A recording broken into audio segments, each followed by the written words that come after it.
Okay, hello everyone. Here I want to provide a tutorial on how to set up the signature on Outlook on an Android device.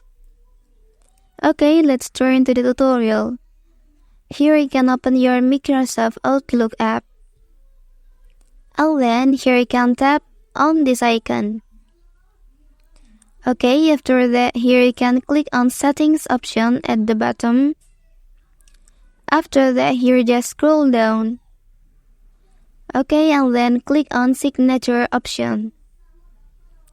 After that, here you can customize as you need. For the example, like this. Well, that's the tutorial on how to set up the signature on Outlook on an Android device.